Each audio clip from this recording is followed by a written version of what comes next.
Get out of that chair and don't bother coming back tomorrow. Victor Langston's voice sliced through the glass-walled executive suite, shattering the midday hum of the marketing floor.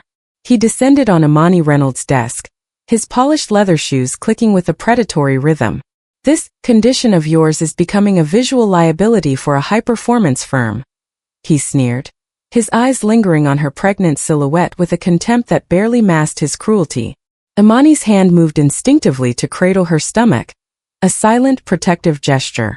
But Victor was faster, slamming a bright red termination folder onto her keyboard so hard it made her coffee spill across her final report. We don't have space for delicate people who think the world owes them a break, the CEO laughed. Thud. The sound of the folder hitting her desk echoed in the sudden silence of the office. A decade of Imani's hard work, severed in a single heartbeat. Peers gasped from their cubicles, but Victor just stepped back, adjusting his silk tie to admire his own dominance. Imani didn't scream. She didn't beg. She simply stood up, her jaw locked tight, her breathing controlled despite the burning humiliation radiating through the room. Years of struggle had taught her what Victor Langston never learned. Never let them see you break. Imani didn't cry as she packed the meager remains of her desk into a cardboard box. Her hands were steady, even as the fluorescent lights overhead hummed with a clinical indifference that matched Victor's sneer. She had learned the art of silence long ago, in the drafty hallways of foster homes where making noise only invited trouble. For Imani, survival wasn't about fighting back, it was about becoming invisible, taking up so little space that the world forgot you were there to be hurt. Her life had been a series of sudden departures. She still remembered the smell of rain and the screech of tires from the night she was 7, the moment her biological parents were snatched away in a tangle of metal and shattered glass. The silence that followed that crash had never truly left her. It became a shield she wore like armor. By the time she reached her 20s, she had perfected the careful emptiness in her eyes, a look that told the world she expected nothing and needed even less. Then she met Min-Jae. It hadn't happened at a gala or a board meeting, but in a quiet, dimly lit corridor of a community center where she worked as a part-time clerk. He hadn't been there for her. He was there on business that made the air in the room feel heavy and the senior directors look at their shoes. Most men of his stature looked through a woman like Imani as if she were made of glass, but Min-Jae had stopped. He was a man of sharp features and eyes that seemed to calculate the weight of a soul in a single glance. He wore a suit that cost more than her annual salary, yet he didn't use his presence to diminish her. You're the one they call the quiet girl, he had said, his voice marked by a slight melodic Korean accent. When he asked why she stayed so still, she had given him the only truth she knew. Because nobody listens anyway. Something had flickered in his expression then. Not pity, but a recognition of a fellow survivor. He didn't offer her empty promises. He offered her a place where she would never have to wait to disappear again. He had brought her into his world of floor-to-ceiling windows and quiet, absolute power, promising her that as long as he breathed, no one would hurt her again. She had married the man the world feared, yet to her, he was the only one who had ever truly seen her. Even as she sat in the back of her car now, her job gone and her dignity bruised by Victor Langston's loud arrogance, she felt the familiar vibration of her phone. She didn't need to check the message to know it was him. Victor thought he had fired a woman with no resources and no voice. He didn't realize he had just declared war on a man who had built an empire to ensure his wife never had to be the quiet girl ever again. Min-Jae stood at the floor-to-ceiling window of his office on the 42nd floor, the sprawling city below looking like a grid of insignificance under the gray afternoon sky. His reflection in the glass was a study in stillness. He wore his custom suit like armor, his expression unreadable, even as a cold, absolute fury settled behind his eyes. In his hand, the phone he had just used to reply to Imani felt like a live wire. The heavy double doors of the office opened without a knock. Only 3 men in the organization possessed that privilege, and they entered with the precise, economical movements of predators who had been called to a hunt. Jean, the oldest lieutenant, led the way, his skin a canvas of tattoos that whispered of a history he never spoke aloud. Behind him came Tae, a lean technology specialist who could erase a man's digital existence in an hour, and Min, whose unassuming face hid a mind capable of surgical efficiency. They stopped 3 paces behind Min-Jae and waited in a silence so heavy it seemed to press against the walls. They had seen the boss in many states, negotiating billion-dollar deals or ending blood feuds, but the aura radiating from him now was different. It was personal. "My wife was humiliated today," Min-Jae said. His voice a low, melodic vibration that didn't need to be raised to command the room. A man named Victor Langston thought she was a visual liability. He thought she had no one to fight back for her. He turned away from the window, his eyes locking onto his lieutenants. "I want his entire life on my desk by tonight. Employment history, financial records, offshore accounts, parking tickets, everything." He leaned forward, his hands curling slightly on the edge of his dark wood desk. "I want to know who he loves, what he hides, and exactly what he fears." Tae was already moving, his fingers dancing across a tablet. "I'm in his servers. He's been deleting emails regarding disruptive staff, but nothing is ever truly gone. Get inside his company too," Min-Jae continued, his tone clinical. "Pose as auditors, consultants, or maintenance. Whatever it takes to see the rot he's hiding. I want to know who covers for men like this." He picked up a framed photo of Imani from his desk, her smile in the picture a sharp contrast to the tears she had shed that morning.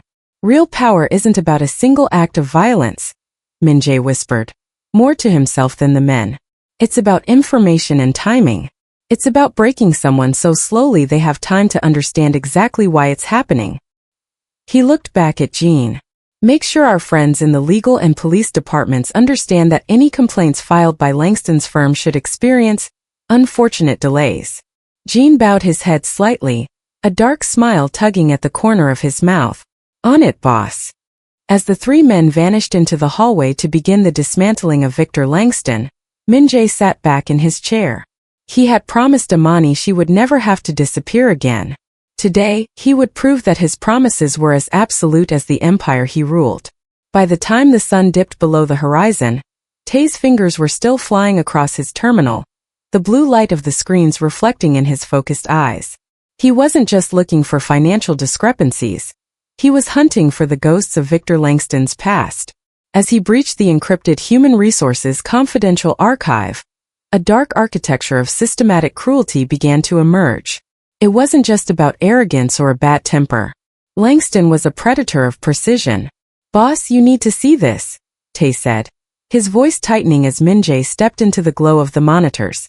"It's not just Imani. Langston has a playbook." The records revealed a chilling pattern. Over the last 5 years, 24 formal complaints had been filed against Langston, and every single one had been suppressed. He didn't just fire people. He targeted those he deemed vulnerable. Employees whose immigration status was in flux, single parents, and women like Imani who were navigating the complexities of family life. He waited for moments of personal vulnerability to strike, using the threat of lost benefits or legal entanglements to ensure their silence. "He's calculating," Min added, leaning over a file that detailed the firing of a young father whose daughter was in the ICU. "He waits until they are at their breaking point. Then he pushes them over the edge so they don't have the strength to sue." One internal memo, sent to a complicit head of HR 2 weeks prior, made Min-Jae's jaw tighten. "Reynolds is becoming a distraction. Secure the replacement now so we can cut the cord when she's most likely to take a small settlement and disappear," Langston had written. He hadn't just fired her in a fit of rage. He had choreographed her humiliation to maximize his own leverage. The digital trail led even deeper into the company's funding sources. Langston had been skimming from the Employee Wellness Fund to pad his own quarterly bonuses, all while publicly preaching about corporate excellence. He lived in a world where he believed his victims were too small to be seen and too broken to be heard. Min-Jae stared at the list of names, 24 families whose lives had been derailed by one man's sense of invincibility. To Langston, they were just visual liabilities or delicate obstacles to be cleared away. To Min-Jae, they were now the witnesses of a coming execution. "Find them all," Min-Jae ordered, his voice dropping to a dangerous icy whisper. "The ones who moved away, the ones who gave up. Offer them the best legal counsel money can buy. If Langston thinks they are too poor to fight back, we're going to give them the full weight of this empire to stand on." He turned back to the window, the city lights shimmering like distant fires. Victor Langston had spent years perfecting the art of crushing the weak, but he was about to learn that when you strike a survivor, you often find the strength of everyone they've ever lost standing right behind them. Victor Langston pulled into the driveway of his gated estate at 6:15 p.m., the weight of an unusually irritating day pressing against his temples. Ever since the Reynolds woman had left his office, a strange prickling sensation had begun to crawl up the back of his neck. It was as if the very air in the city had grown heavy with observation. During lunch, he had noticed a black sedan idling at the curb, its tinted windows reflecting nothing but his own growing unease. When he entered his favorite bistro, the staff had been unnervingly silent, their eyes tracking his movements with a detached coldness he couldn't name. He stepped out of his car, the crisp evening air offering no relief. The silence of his neighborhood felt artificial, like a stage set waiting for a cue. As he climbed the marble steps to his front door, his eyes fell on a small brown cardboard box sitting perfectly centered on his welcome mat. There was no shipping label, no courier notice, just a pristine cube that shouldn't have been there. Victor frowned, picking it up. It was light, almost weightless. He unlocked the door, the security system's familiar beep doing little to calm the sudden thudding of his heart. He took the box to his kitchen island and sliced it open with a silver letter opener. Inside, nestled in white tissue paper, lay his own corporate contract, the one he had signed 3 years ago to become CEO. But it wasn't a copy. It was his original, and it had been meticulously shredded into long, thin strips, bound together by a single strand of black braided cord. Underneath the paper lay a single photo of himself, taken through his office window only 3 hours earlier. He was shouting at a subordinate, his face twisted in the same ugly snarl he had used on Imani. Victor dropped the box, stumbling back until his spine hit the cold granite of the counter. His breath came in short, jagged bursts. This was a violation. This was a message. Whoever had done this had bypassed his security, entered his private sanctum, and watched him from the shadows he thought he controlled. He grabbed his phone, his fingers trembling as he dialed his head of security. Someone was here. He hissed into the receiver, his voice cracking with a fear he had never permitted himself to feel. I want extra guards. I want the perimeter locked down. But as he hung up, he looked out the window and saw them. Across the street, standing in the dim glow of a lamppost, were 3 men in dark, perfectly tailored suits. They didn't move. They didn't shout. They simply stood there, their presence an absolute promise of the ruin to come. Victor realized then that his gated walls were no longer a fortress. They were a cage. The delicate woman he had crushed had a husband who didn't just play by the rules. He rewrote them. Victor Langston sat in his glass-walled office at 6:30 a.m., nursing a cup of coffee that had long since gone cold. His phone was a vibrating weight in his palm, an unending stream of notifications that he was too terrified to open. The prickly sensation from the night before had transformed into a crushing weight in his chest. Across the city, the invisible gears of Min-Jae's empire had turned, and the trap was finally springing shut. The first blow landed with a simple subject line that hit every inbox in the building. Langston Group Internal Investigation. The email, sent from an untraceable source, didn't contain threats. It contained truth. Attached were years of encrypted records Tae had pulled from the dark, skimming reports from the Employee Wellness Fund, internal memos detailing the systematic targeting of vulnerable staff, and high-definition footage of Langston's verbal assaults that he thought had been erased. By 8 a.m. his career was over. The local news vans were already circling the building like sharks in a feeding frenzy. Teacher accused of cutting students' hair was the headline in the world Victor used to know. But today the banners across the screen read, CEO accused of systematic discrimination and financial fraud. Every news station had the footage of him firing Imani, her silent dignity juxtaposed against his snarling face for the entire city to see. His secretary didn't even knock before poking her head in, her face a mask of poorly hidden satisfaction. The board of directors is in the conference room, Mr. Langston. They said not to bother with your briefcase. The meeting lasted less than an hour, but it felt like a lifetime. The chairman of the board sat at the head of the table, a stack of printed emails spread out like evidence at a crime scene. How long did you think you could hide this, Victor? He asked, his voice cold and clinical. Langston tried to stammer out an explanation about company culture and market pressures, but the chairman cut him off with a single sharp gesture. "You're on administrative leave effective immediately," the chairman announced, echoing the finality of the system Langston had once weaponized. "The board is meeting tonight to discuss your permanent termination and the handover of all evidence to federal investigators." Victor walked out of the conference room into a sea of his own employees, all of them holding their phones up like accusations. He realized then that he had spent years making himself untouchable by crushing those beneath him, only to find that he had built his pedestal on a foundation of people who were now watching him fall with perfect, silent clarity. He fled through the service exit, avoiding the reporters, only to find the same black sedan from the day before waiting at the curb. The driver didn't move, but the message was clear. There was nowhere left to hide. Victor Langston returned to his office one last time, but the locks had already been changed. A security guard he had once ignored now stood at the threshold, his posture immovable as he handed Victor a single cardboard box containing the remains of his desk. There was no handshake, no professional courtesy, and no eye contact. The man who had commanded 1,000 employees was now a trespasser in his own lobby, feeling the weight of the immediate suspension without pay letter burning in his pocket. He retreated to the parking garage, but the humiliation followed him. His designated executive space had been cordoned off with yellow tape, and his car, the sleek symbol of his status, sat on 4 flattened tires. The police officers who arrived to take the report were bored and professional, their pens scratching across paper with an indifference that made Victor's blood run cold.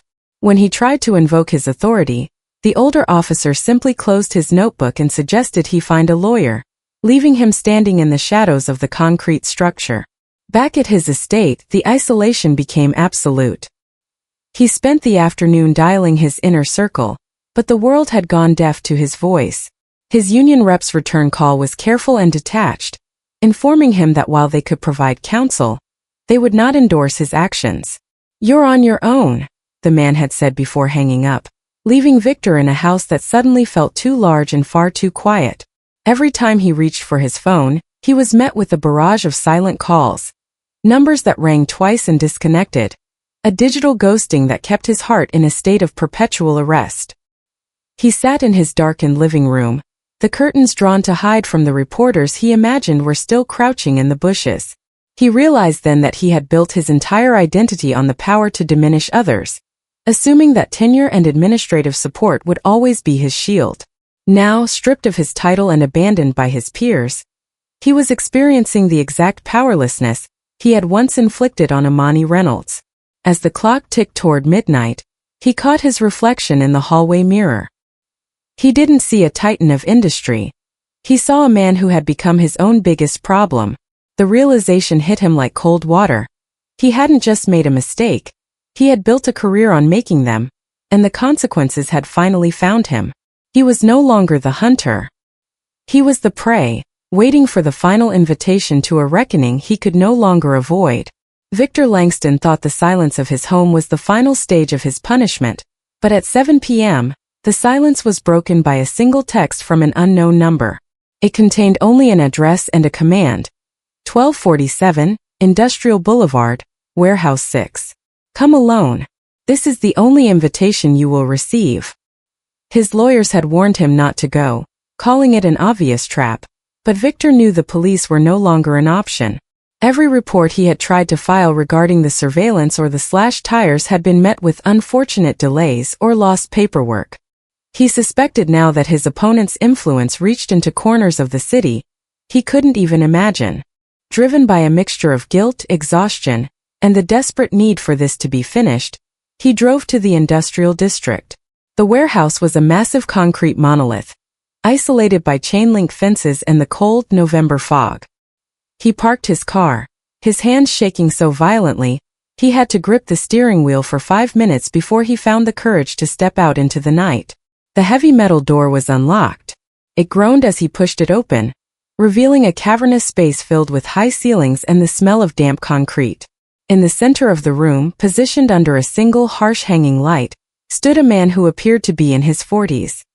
He wore a suit that was more expensive than any Victor had ever owned, and he carried himself with a terrifying, unreadable calm. Flanking him in the shadows were the three men Victor had seen outside his house, their presence as silent and immovable as stone. "Mr. Langston," the man said, his voice echoing in the vast emptiness. "I am Min-Jae." Victor's throat went dry. He forced himself to walk toward the light, every step feeling like he was moving toward his own execution. Min-Jae studied him with the clinical detachment of a scientist observing a specimen. "Do you know why you are here?" Min-Jae asked. "To be threatened?" Victor managed to whisper, his voice cracking. "No," Min-Jae replied, his tone chillingly soft. "You are already scared. You are here to understand." He gestured to a solitary chair in the light. Victor sat, his legs finally giving out under the weight of his own cowardice. Min-Jae began to speak of Imani, not as an employee, but as a survivor who had endured tragedy only to find a family that would burn the world down before letting her be hurt again. He detailed how Imani had spent years learning to trust again, only for Victor to strip her of her dignity in 30 seconds of calculated cruelty. "You saw a woman you thought was powerless and acted on your biases," Min-Jae said, standing over him now. "You didn't know her story. You didn't care to know." As footsteps echoed from the entrance, Victor turned to see a familiar silhouette approaching from the dark. Imani walked into the warehouse, the clicks of her heels echoing against the concrete like a steady heartbeat. She was flanked by two of Min-Jae's silent enforcers, but she moved with a quiet authority that required no protection. She wore a silk wrap that draped over her pregnant form, her face calm and her eyes dry, holding a dignity that the harsh warehouse lights could not diminish. As she stepped into the circle of light, Victor shrunk further into his chair, his face a mask of sweating terror. "Min-Jae," she said softly, her voice carrying a weight that made the Mafia boss turn instantly. The cold, predatory calculation in his eyes melted into pure concern the moment they landed on her. "You shouldn't have come here, Imani," Min-Jae said, stepping toward her. "I told you I would handle this." "I know," she replied, taking his hand. "But this isn't about you protecting me anymore. It's about me deciding what happens next." She turned her gaze to Victor Langston, who looked smaller and more pathetic than he ever had in his mahogany row office. For a long moment Imani just looked at him. This was the man who had laughed as he took her livelihood, who had called her a liability and tried to make her feel like she was nothing.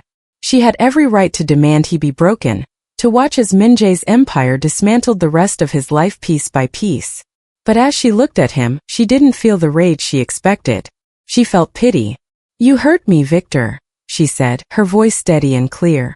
"You made me feel like my existence, my family, and my child were problems you needed to fix.